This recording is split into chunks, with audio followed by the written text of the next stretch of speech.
ವಿಚಾರ ಮಾಡಿದೆ ಕ್ಲಿಯರ್ ಬರ್ತೀನಿ.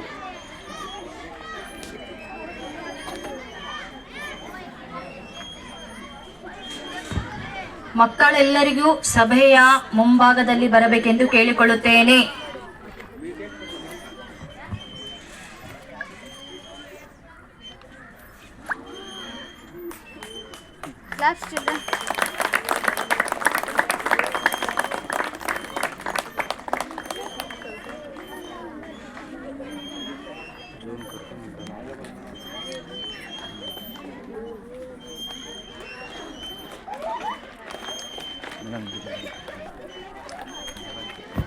ಜೋರಾಗಿ ಚಪ್ಪಾಳೆಯನ್ನ ತಟ್ಟಿರಿ.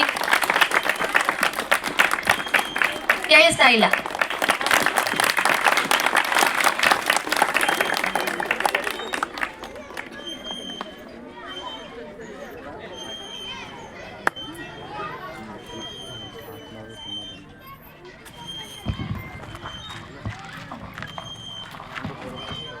ಇದಕ್ಕೆ ನಾಗಬಂಧ ಆಸನ ಅಂತ ಹೇಳ್ತಾರೆ. ಇದು ಯಾವ ಸಂದರ್ಭದಲ್ಲಿ ಬಂತು ಅಂದರೆ,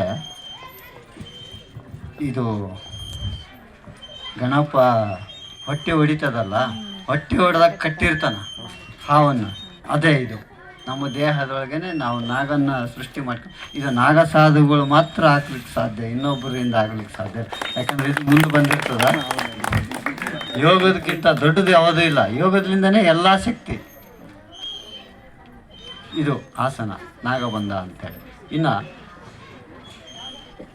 ಆತ್ಮ ಪ್ರದಕ್ಷಿಣ ಅಂತ ಹೇಳ್ತಾರೆ.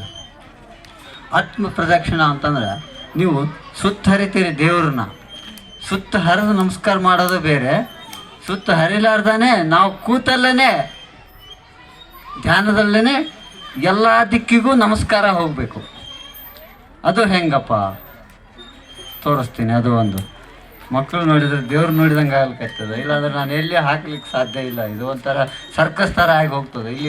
ಇಲ್ಲಿ ಈ ಏರಿಯಾದೊಳಗೆ ಇದು ಯೋಗ ಎಲ್ಲ ಯಾವೂ ಇಲ್ಲ. ಈಗ ನೋಡಿದ್ರೆ ನನಗೆ ಭಾಳ ಖುಷಿ ಅನಿಸ್ಲಿಕ್ಕಾಗ್ತದೆ. ಮಕ್ಕಳನ್ನ ನೋಡಿದ್ರೆ ಮುದ್ದು ಮುದ್ದು ಅನಿಸ್ಲಿಕ್ಕಾಗ್ತದೆ. ಅದ್ರ ಸಲ ಅದು ಒಂದು ತೋರಿಸ್ಕೊಡ್ತೀನಿ. ಆತ್ಮ ಪ್ರದಕ್ಷಿಣ ಅಂತ ಹೇಳ್ತೀವಿ. ನಾವು ಕೂತಲ್ಲೇ ಇದೇ ಮುಖ ಕೂತರೂ ಕೂಡ ಸುತ್ತು ಆತ್ಮ ಪ್ರದಕ್ಷಿಣೆ ಆಗಬೇಕು. ದೇವ್ರನ್ನ ಸುತ್ತು ನಮಸ್ಕಾರ ಆಗಬೇಕು. ಅದನ್ನು ನಿಂತು ಕೂತು ತೋರಿಸ್ಬೇಕು. ಅದು ಬೇಡ, ಇಲ್ಲಿ ಆಸನ ಇರಲಾರ್ದೆ ನಾವು ಅದು ತೋರಿಸ್ಲಿಕ್ಕೆ ಸಾಧ್ಯ ಇಲ್ಲ. ಅದಕ್ಕೆ ನಾನು ನಿಂತೇ ತೋರಿಸ್ತೀನಿ. ಹರ ಹರ ಮಹಾದೇವ್.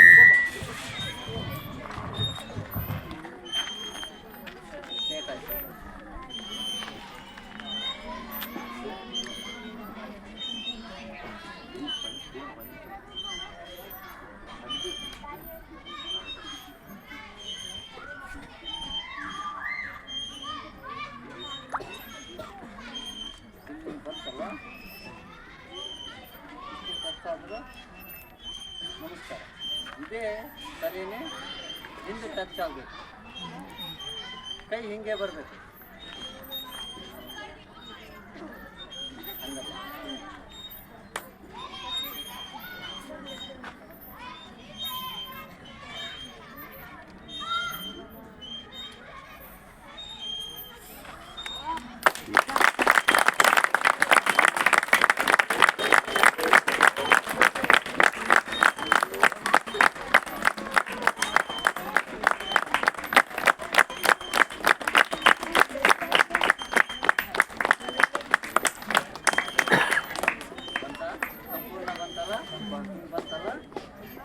ಒಮ್ಮೆದೊಮ್ಮೆಗೆ ಇನ್ನು ಮಾಡ್ಲಿಕ್ಕೆ ಬರಂಗಿಲ್ಲ. ಇದು ಡೈಲಿ ಮಾಡಿದ್ರೆ ನೀವು ಮಾಡ್ಬೋದು, ಇದನ್ನು ಮಾಡ್ಬೋದು.